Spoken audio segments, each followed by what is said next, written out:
It was supposed to be a dream trip. For Hannah and Jake, a young couple from Seattle, the plan was simple: disconnect from the rush of city life, explore the wild beauty of Alaska, and spend time together doing what they loved most: hiking. Both were experienced outdoors people, full of energy, laughter, and an adventurous spirit. They had mapped out their route through the remote trails near Lake Clark National Park, packed light but smart, and promised friends and family they'd be back in 10 days. But they never came home. At first, no one panicked. It wasn't unusual for hikers in Alaska to fall off the radar for a bit poor signal. Bad weather, or even choosing to go completely off-grid, was common. But as the days turned into weeks and there was still no word from either of them, concern grew into fear. The authorities launched a search. Helicopters combed the vast landscape. Rangers hiked through dense forest trails, guided by coordinates. From their last known location, volunteers, family members, and even strangers joined the effort. But after nearly a month of looking, the operation was scaled back. There was no sign of Hannah or Jake. No gear, no tracks, no campfire remains, nothing. People were heartbroken.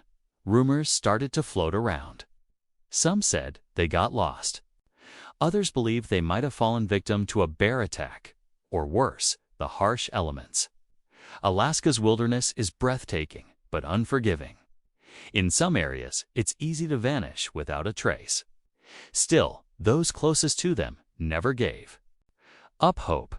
Hannah's sister continued to post updates on social media, urging people to keep their eyes open. Jake's father worked with a private investigator, quietly pushing the case forward even when the news had stopped covering it. Then, 9 months later, something strange happened. It was mid-May when a park ranger named Daniel, while doing a routine wildlife check near a restricted area of forest land, noticed something unusual. A strong odor hung in the air, sharp and unnatural. At first, he thought it might be a decaying animal, unpleasant, but not unusual in these woods.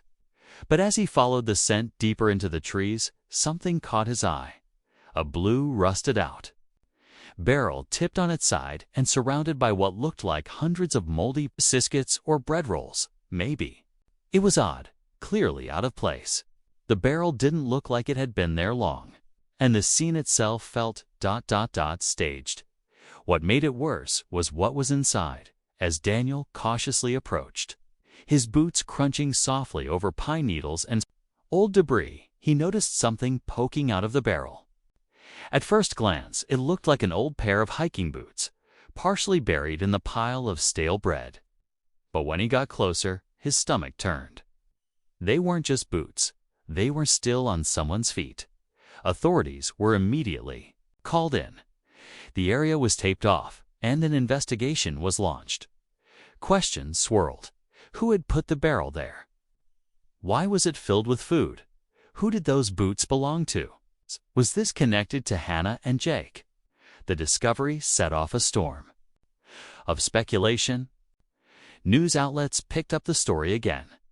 Reddit threads lit up with theories, many of them dark, some almost unbelievable. How could two people vanish into thin air, only for this whatever this was to show up nearly a year later in a place already searched? Some believed it was a tragic accident. Others weren't so sure. The scene was too strange, too deliberate.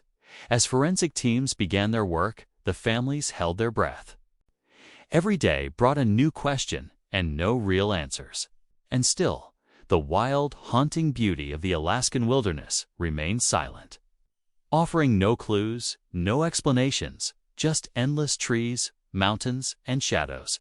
In this video, we're going to walk through everything: who Hannah and Jake were, what happened during their final hike, the details of the search, and what exactly the ranger found that day deep in the forest.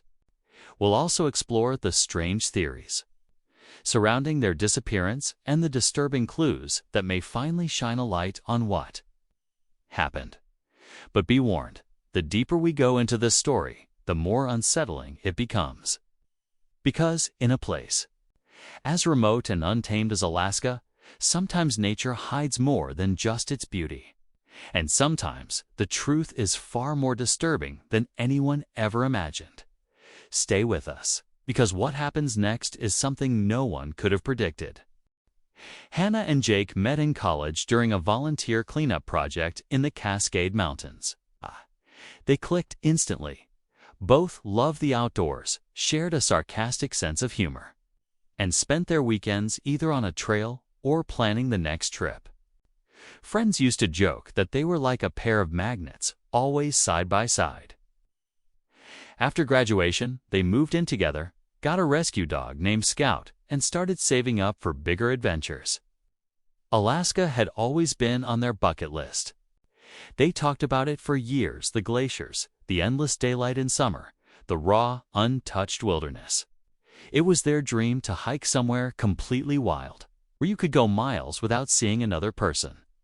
Their trip started on July 8th. They flew into Anchorage, rented a car, and drove down to Port Allsworth to begin a multi-day hike through the Lake Clark region. Their route was ambitious, but not unheard of. Dozens of hikers completed it every year. They checked in with the local ranger station, signed the logbook, and left behind an emergency contact plan. Everything was by the book. The last confirmed sighting was from a trail camera set up near a popular overlook. They looked relaxed, happy, and well-equipped. After that, they simply vanished. Search and rescue teams focused on their intended route. But the weather didn't cooperate. Heavy rains and fog made aerial searches difficult. On the ground, the dense forest and uneven terrain turned every hour into an exhausting crawl. Days passed, then weeks, no signs of a campfire, torn gear, or any sort of distress signal. It was like they had walked into the trees and dissolved into thin air. Even trained dogs brought in to track their scent came up short. Circling and whining without clear direction, the lack of evidence was the most unsettling part. If they'd gotten lost or injured, something should have been found: dropped backpack, torn clothing, footprints, anything. Instead, there was nothing. That's what led some people to wonder if foul play was involved. But even that theory raised more questions than answers. No one else was reported missing in the area. No signs of a struggle. And this wasn't a place easy to access without leaving tracks behind. Online forums picked up the story quickly. Theories spread like wildfire. Some users believed they might have encountered a wild animal and panicked, running off the trail. Others thought they might have stumbled upon something they weren't supposed to see, maybe an illegal hunting camp or an off-grid squatter. One post suggested the couple had staged their own disappearance and started a new life somewhere remote. But their families dismissed that right away. Hannah had just been accepted into a graduate program for environmental science. Jake had recently interviewed for a position with a nonprofit trail restoration crew. They were planning their future, not running from it. 9 months later, when the ranger found that blue barrel in the forest, it changed everything. The area where the barrel was discovered had already been swept during the original search, but only from the air. Ground crews hadn't been able to reach that deep into the woods back then. The terrain was too rough, the brush too thick. When investigators mapped the location, it turned out to be nearly 4 miles off the planned hiking route, hidden in a low ravine with thick tree cover. If someone had gone there intentionally, it meant they'd gone way off course or were never on the original trail to begin with. The barrel itself was bizarre. It wasn't a food cache, which are common in the backcountry to keep supplies safe from bears. It was rusted and dented, with no markings or labels. Surrounding it were what looked like old, dried-out bread or biscuit-like items scattered in strange, uneven piles. There were no animal bite marks. No signs anything had been eating them. Just stacks of untouched food, like they'd been dumped all at once. And then there were the boots sticking out stiffly from inside, worn and muddied, still attached to legs. Forensic teams began their analysis immediately. But they were careful not to release too much information too fast. Family members were contacted privately. What made things more confusing was that no personal ID or traceable gear was found at the site. No phones, no backpacks, no clothing tags. Whoever was in that barrel, if it was even Jake or Hannah, had been stripped of anything that could tell their story.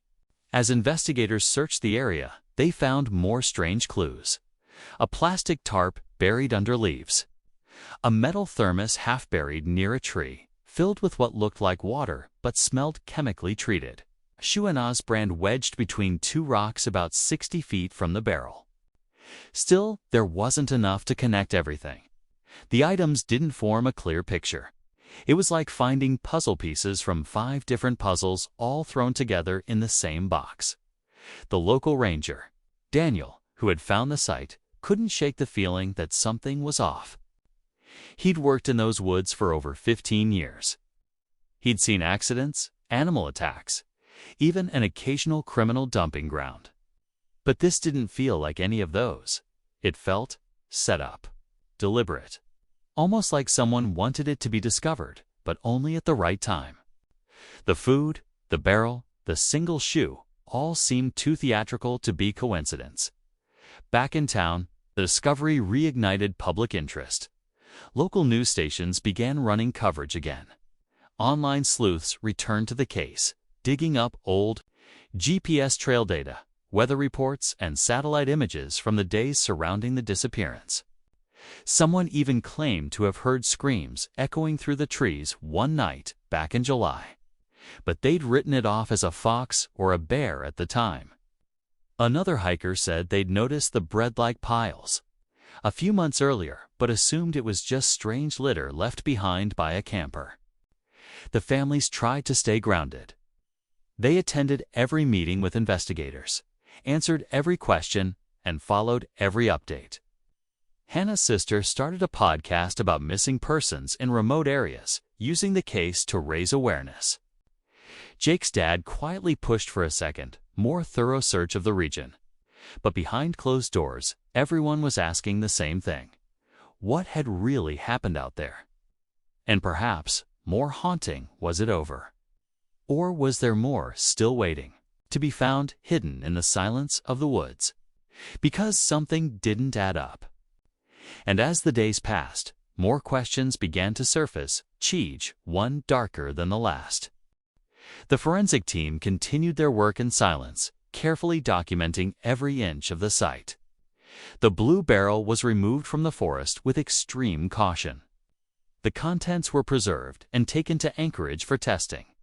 But even before the results came back, whispers began to circulate.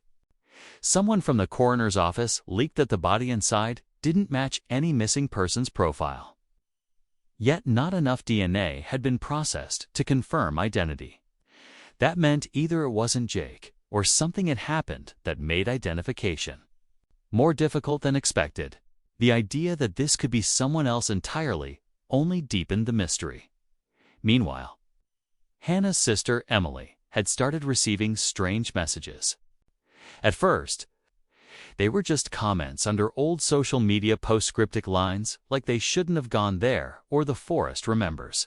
She dismissed them as trolls. But then came the email. It was anonymous, sent from a burner account, and the subject line read, "You're looking in the wrong place." The body of the email was only a set of GPS coordinates. Emily didn't know what to make of it. She took it to the authorities, who brushed it off as a hoax, but she couldn't let it go. Something about it felt ... intentional, like someone knew more than they were saying. Around the same time, a wildlife biologist named Mark Hood volunteered in the original search, decided to revisit his old tracking notes. He hadn't been able to shake the memory of one trail camera he had placed miles away from the couple's route. At the time, it hadn't captured anything useful. But now, with fresh eyes, he noticed something strange. The footage from 2 nights after the couple went missing showed a faint, flickering light deep in the trees. It was just a few seconds, barely visible through the canopy, but it looked like a fire or flashlight moving erratically. It hadn't been cataloged because it was so far off their intended path. Now, it seemed like it could be a clue. Mark submitted the clip, and investigators decided to send a small team into that sector. What they found was unsettling. Charred remains of what looked like a campsite, but it wasn't consistent with the hikers set up. There were large cuts in the trees around it, as if someone had been marking territory or cutting something free. Scattered around were old food wrappers, empty water bottles, and most disturbingly, a child's toy half buried in the moss. No one knew how it got there. There were no reports of missing children in the area. Still, it added another layer to the puzzle. Okay, what kind of place was this, and who else had been out there? As these discoveries piled up, the public interest grew. Journalists started digging deeper. One local reporter, Claire, uncovered that over the past 15 years, there had been at least 4 other unsolved disappearances in a roughly 50-mile radius around the same park. Most of the victims were solo hikers or small groups, all last seen near less traveled trails. The connection had never been made before, maybe because the cases were spread out across different jurisdictions. But once laid out together, the pattern was hard to ignore. Something or someone was operating in that wilderness. The FBI got involved. Quietly, they didn't make any public announcements, but their presence became obvious to those paying attention. Unmarked SUVs parked near the ranger stations, unfamiliar faces asking quiet questions in local diners. It became clear that the investigation had shifted into something more serious than just a missing persons case. Emily wasn't told much, but during one conversation with an agent, she was warned to let the process play out and avoid spreading unverified information. It didn't sit right with her. It felt like they were keeping something back, something important. Jake's dad, Richard, had taken a different path. A retired engineer, he spent his days analyzing satellite imagery, cross-referencing timestamps from social media, park entry logs, and weather data. He became convinced that Hannah and Jake had met someone early in their hikes, someone who offered to show them a shortcut or led them off trail. He had no proof, but a gut feeling he couldn't shake. One blurry photo from a trailhead camera showed what might have been a third person walking behind them. It was hard to tell, just a shadow or maybe a trick of light. But it fed his theory, and he held on to it tightly. Rumors spread quickly in nearby towns. Some locals believed the area was cursed. Others said it was just dangerous land. People shouldn't push too far into places they don't understand. One man, who lived off-grid and hadn't spoken to anyone in years, came forward with a strange story. He said he'd heard chanting in the woods at night, not animal sounds, human voices, echoing between the trees. He refused to speak on camera, but his words shook Claire, the reporter. He wasn't looking for attention. He just looked scared. As all of this unfolded, the official investigation slowed to a crawl. Without solid forensic evidence, the burial scene remained a twisted question mark. The food piles, the missing identifiers, the boots, they all hinted at something calculated. But who would go to such lengths, and why? The terrain was brutal. Getting in and out without leaving a trace would have taken planning, skill, and knowledge of the forest. This wasn't random, and through all of it, the forest stayed silent.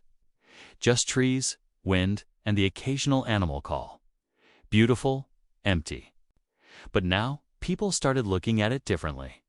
Not just a place of nature, but maybe a place of secrets. Emily became obsessed with the GPS coordinates from the email. She printed maps, traced possible routes, even started learning basic wilderness navigation. Everyone told her to wait, to let the professionals handle it. But something told her that no one else was going to follow that clue, not really. And what if it meant something? What if someone out there knew the truth, and this was the only way they could speak up? She didn't tell anyone, not even her parents, when she started preparing a solo trip into the area. Just a few days, just to check. She told herself it was probably nothing, just a prank or an old marker left behind. But a part of her, the part that had stopped believing in coincidences, knew better. The forest had given up one secret already, and it felt like it was just beginning to speak. Emily didn't sleep the night before she left. Her gear was packed and rechecked twice, a nervous energy pulsing through her that she couldn't shake. She told her parents she was staying with a friend for the weekend and left a note in case something went wrong. She didn't want to worry them, but if something happened, someone had to know where she was headed. The coordinates from the email pointed to a stretch of dense forest about 6 miles from the burial site near a dried-up stream bed. It wasn't marked on any trail map, and according to satellite views, it was surrounded by thick vegetation. No clear paths in or out. She drove the rental car as far as the road would allow and hiked the rest, carefully checking her GPS every few hundred feet. The deeper she went, the quieter it became. Not the peaceful kind of quiet, something heavier, as if the trees were holding their breath. She paused every now and then to listen, to mark her location, to make sure she wasn't being followed. The forest had a way of disorienting you, making every tree look the same. But she kept moving, one cautious step at a time. By late afternoon, she reached the coordinates. At first, nothing looked unusual. Just a cluster of pine trees, fallen logs, and thick underbrush. But then she noticed something strange. A small patch of moss had been peeled back, revealing disturbed soil underneath. Kneeling down, she brushed more of it aside and found the edge of a metal plate. She dug gently with her fingers, revealing what looked like a trap door, about the size of a manhole cover bolted into the earth. There were no markings, no sign of what it belonged to. It was cold to the touch, even though the sun had been out all day. She sat back, heart pounding. This wasn't natural. This wasn't part of the park. Someone had put it here. The plate didn't budge when she tried to lift it, and there was no handle, just bolts, rusted and tight. She took pictures, marked the exact GPS location, and debated what to do next. She could turn back, hand it all over to the authorities. But the thought of walking away now, after everything, felt impossible. That night she camped nearby, just far enough to stay hidden. The fire she built was small, more for comfort than warmth. But as darkness settled over the forest, the stillness returned heavy and strange. Around midnight, she thought she heard footsteps. Not animals, not random forest sounds. Measured, deliberate steps just outside the glow of her fire. She held her breath, frozen in place. The sound stopped. Nothing moved. No voice, no light. Just the sense that something or someone was watching from the trees at first light. She packed up and left fast, practically jogging until she reached cell service. She didn't speak until she was inside her car. Doors locked, signal bars full. Then she called Mark, the biologist, and told him everything. He listened, didn't interrupt. When she finished, there was a long pause on the other end. Then he said, quietly, "You need to get out of there. Don't go back. Not alone." Photos she sent were forwarded to the FBI contact who had warned her before.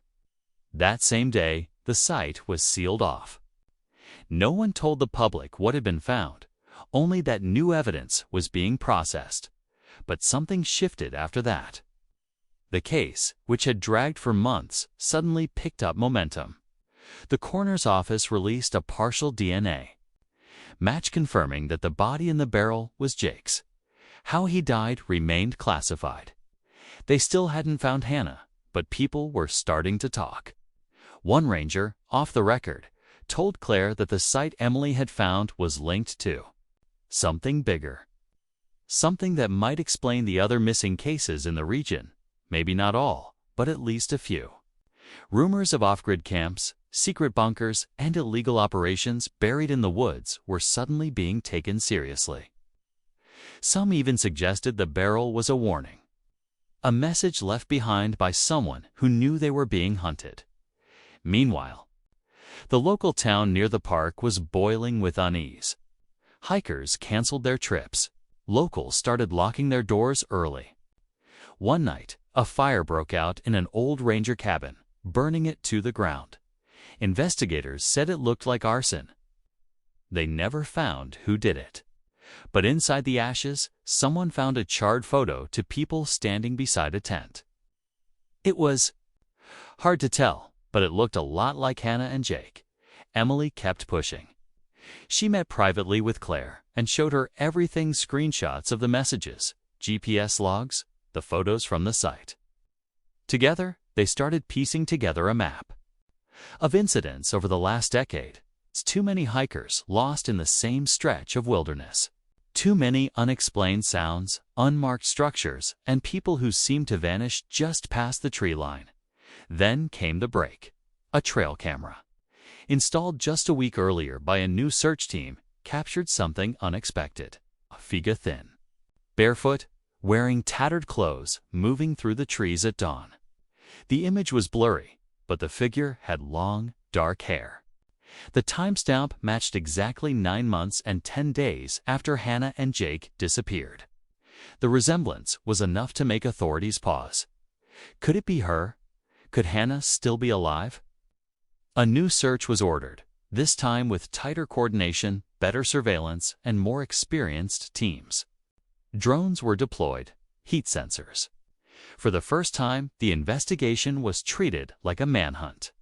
Something had changed behind the scenes. Maybe what Emily found was more than anyone expected. Maybe it touched something they were never supposed to uncover. As the teams moved into the forest again, something hung in the air, feeling like the forest was waiting, watching, holding its breath. Because whatever was hiding in those woods, whatever had taken Jake and left a trail of bread, boots, and silence behind, it wasn't done yet.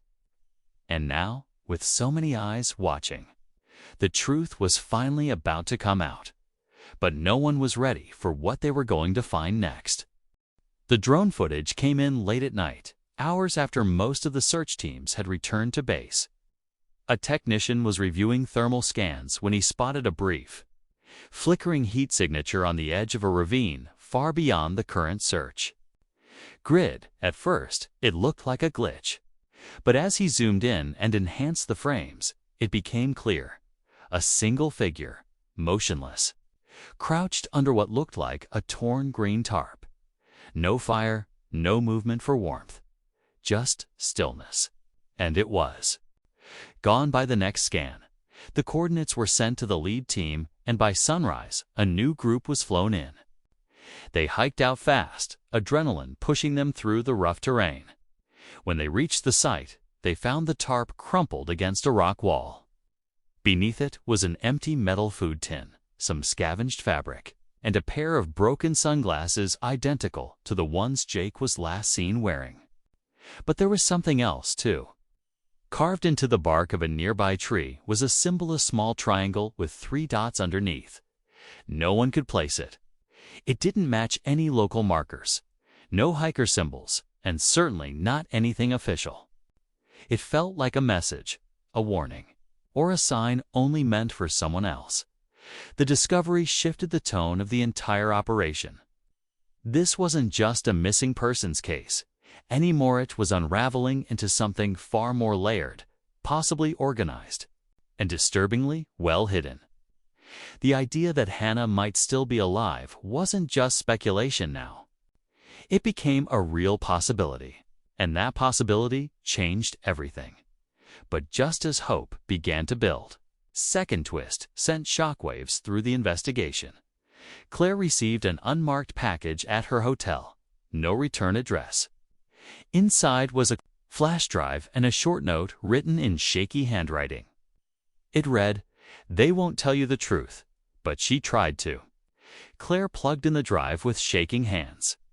On it were several short video clips, time-stamped just weeks before the couple's disappearance. The footage was grainy, taken on a phone, but clearly showed Hannah alone, speaking quietly, as if hiding from someone. In one clip, she whispered, If anything happens to us, it wasn't the trail. We were followed. We found something we weren't supposed to. Her face was pale, eyes darting toward the tree line behind her. The videos shattered the narrative.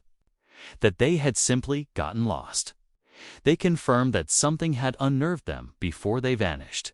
And most chilling of all, one final video ended with the sound of branches snapping and Hannah gasping before the screen went dark.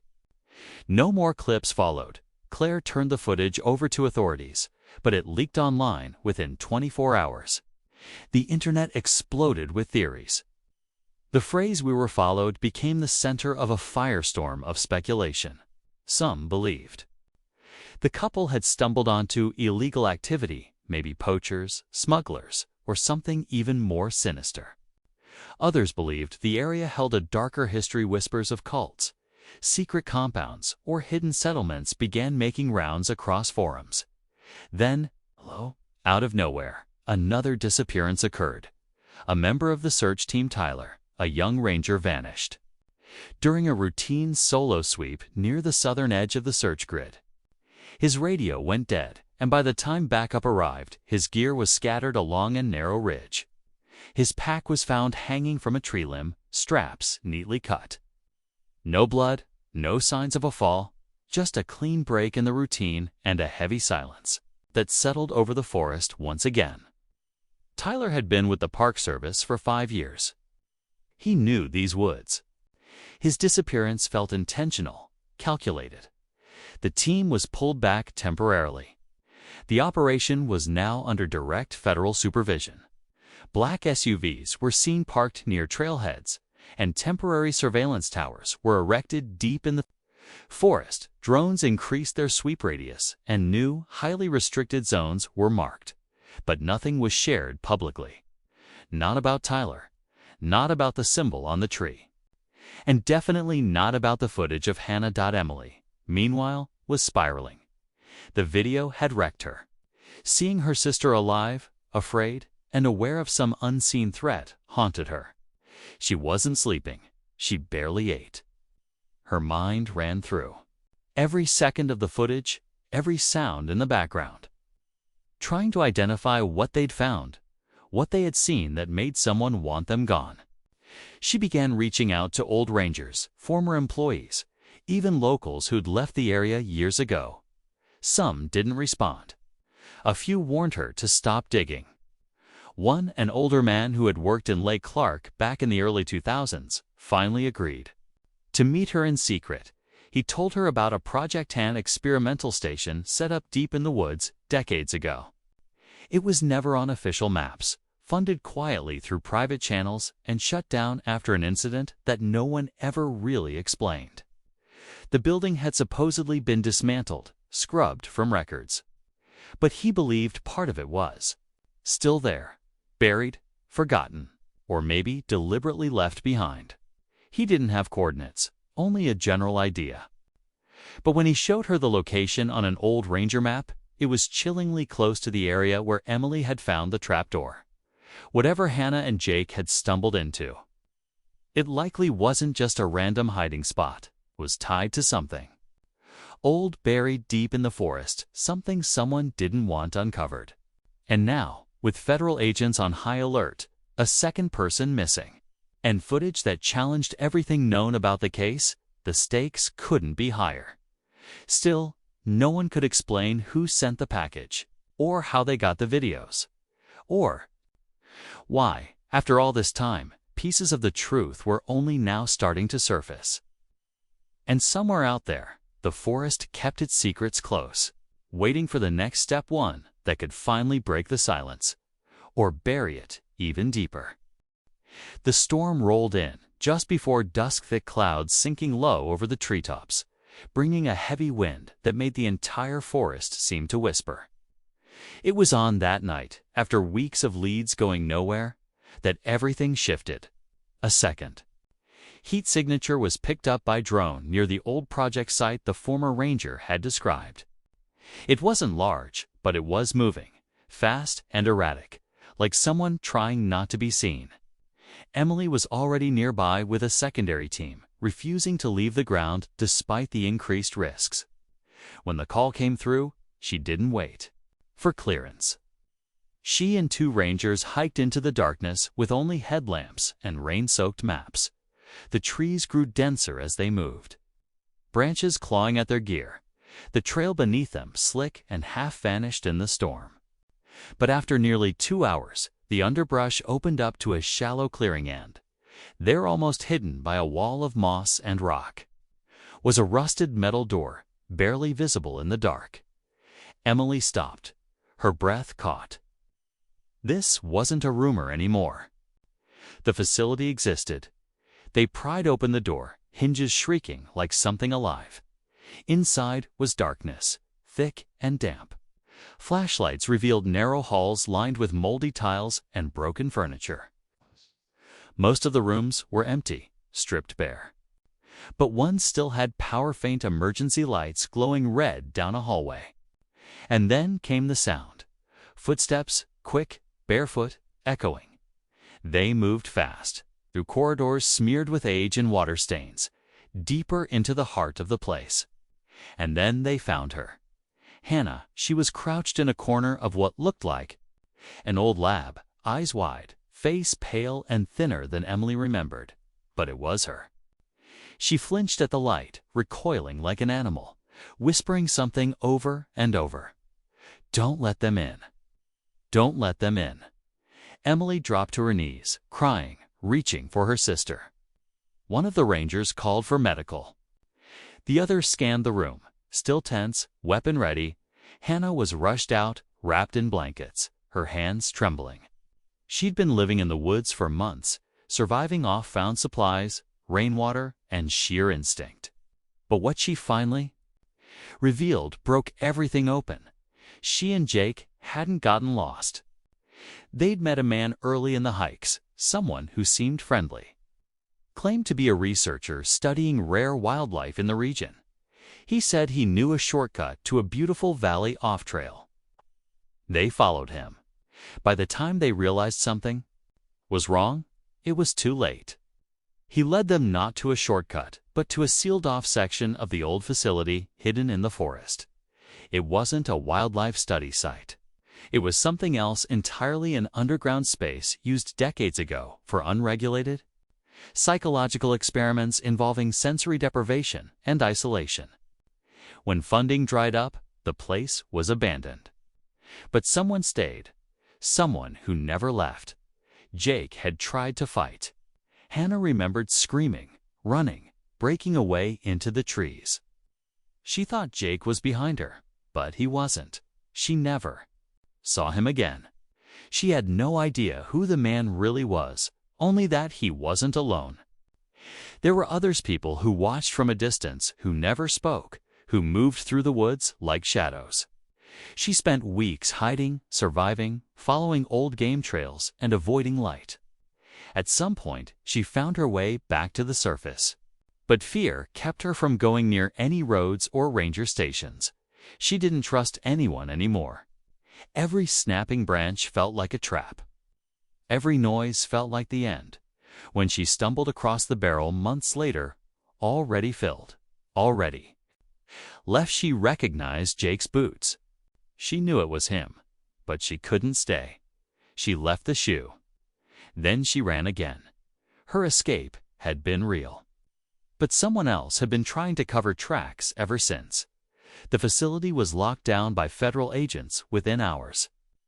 Inside, hidden behind a false wall, they found a small room with surveillance equipment screens showing live feeds of remote forest trails, some already disconnected. Whoever had been running it was long gone. But files were left behind. Names, pictures, coordinates dating back years. It wasn't just Hannah and Jake. It was at least 6 others. Gone, forgotten, written off as accidents. And then came the final twist. One of the agents, while reviewing recovered footage from the facility's surveillance system, noticed something strange. A timestamp from the day after Hannah escaped showed a figure walking into the room where the camera feeds were stored. He wasn't wearing a mask. he didn't look rushed.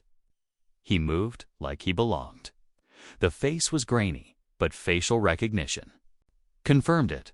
The man was Daniel, the park ranger who had originally found the barrel. He'd been part of the operation the entire time. He knew where to look. He knew what to report. He had led the search teams away from key areas. When Emily found the trapdoor, he was among the first to suggest pulling her out of the woods. And now, his cabin was empty. Gone, vanished. The real story had been buried. Beneath layers of trust and wilderness, Hannah had survived. Jake had not. And Daniel, the trusted ranger who once seemed like a hero, had vanished into the very forest he'd sworn to protect, leaving behind only questions, silence, and the feeling that something in those woods still wasn't done watching. The weeks that followed were a whirlwind of headlines, investigations, and quiet reckoning. News outlets across the country picked up the story survivor found after 9 months in Alaskan wilderness. Missing hikers linked to abandoned government site, and the most chilling of all, ranger vanishes after being identified in disturbing surveillance footage. Hannah's face became known everywhere, but behind the images was a woman just trying to make sense of the trauma she had survived. She didn't want fame. She just wanted peace and answers. Authorities launched a full-scale investigation into the abandoned facility, digging through decades of hidden documents and personnel records. What they uncovered painted a complex picture. The site had once been part of a classified behavioral study on off-grid research program, aimed at testing how isolation and fear affected long-term cognition. Officially, it had been shut down and sealed in the early 90s. But the recent evidence suggested that someone had kept it active, unofficially and underground. Equipment had been updated, power sources rigged, and most importantly, victims had still been taken. The full scope of what happened in those woods may never be known, but Hannah's testimony reopened cases that had long been closed as accidental disappearances. Jake was laid to rest quietly, surrounded by family and close friends. His parents chose to bury him in Seattle, near the trails where he and Hannah used to hike in college. His death had once been a mystery, then a tragedy, but now it became a call for awareness. Hannah, though heartbroken, stood at his memorial and told a packed room, "Jake never stopped believing we'd be found. Even when we were completely alone, he was my hope. He was my anchor." Her voice didn't shake. She'd already endured more than most could imagine. That strength was still with her. Emily stepped away from her job to be by Hannah's side, full-time. The two sisters grew closer than they had ever been, leaning on each other in the long, quiet hours after the cameras were gone and the headlines faded. Emily's podcast became something more personal. She shifted it from true crime storytelling to a broader mission, raising awareness for people who vanish in remote places and the families who never stop searching for them. Her first new episode was simply titled Hannah. Mark, the biologist, continued working with investigators, helping to map out areas of interest around the old site and identifying any other trail intersections that could have been used for surveillance or movement. He later admitted he'd suspected for years that something strange was happening in that region, but he never had enough proof to say it out loud. Now, he says, the forest gave us the answers. We just weren't listening closely enough. As for the man known only as Daniel, no one has seen or heard from him since the day the footage was released. His cabin, once neat and orderly, was left with nothing but an unwashed mug on the table and a faded photo of himself with 2 unnamed rangers taken years earlier. His bank account was untouched. No credit cards had been used. The last known sighting was a grainy trail cam image showing a figure in ranger gear, walking alone toward the deeper wilderness. Whether he disappeared intentionally or fell victim to his own creation remains unknown. Some say he knew the forest too well to get lost. Others believe he planned it that way from the beginning. Either way, the forest never gave him back. The strange symbol carved into the tree, 3 dots beneath a triangle, was never officially identified. Some speculated it was a mark used by those operating the hidden site.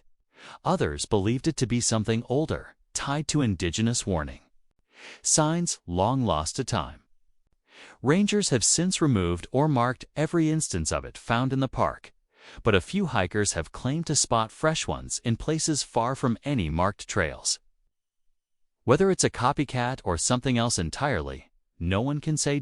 In the months that followed, the federal government moved to permanently seal off the area surrounding the old facility. No-fly zones were established. New warning signs were posted along backcountry routes, and all remaining entrances to the underground structure were filled with concrete and steel. The forest, it seems, was being closed off not to protect the land, but to protect people from whatever still lingered there. Hannah eventually began speaking more publicly, not for attention, but to bring closure to the families of others who had disappeared. She sat down for one interview, just one, where she described her time in the woods as living in a world where the rules didn't exist anymore. Her most haunting words came near the end. It wasn't the forest that was dangerous. She said it was the people hiding inside it. The story left behind scars, emotional and physical, but also a strange sense of unity among those who had touched it. It brought attention to forgotten cases, inspired new safety protocols for backcountry hikers, and changed the way people think about the risks of remote travel. GPS check-ins became more common. Survival training classes were in higher demand. People stopped treating disappearance stories like isolated tragedies. They started asking bigger questions. If there's anything to take from what happened, it's that danger doesn't always come in the form we expect. It can wear a friendly face, carry a ranger's badge, or hide behind the rusted walls of a forgotten building. But even in the darkest corners of the wilderness, there's always someone willing to keep looking, to keep asking, to keep remembering, and though the forest has gone quiet again, and the search teams have gone home, something remains out there. Not a person, not a monster, but a memory. A truth buried beneath the moss and soil. The woods have seen things, held things, and sometimes, if you listen closely, they still whisper them back. For Hannah, each day is a step toward healing.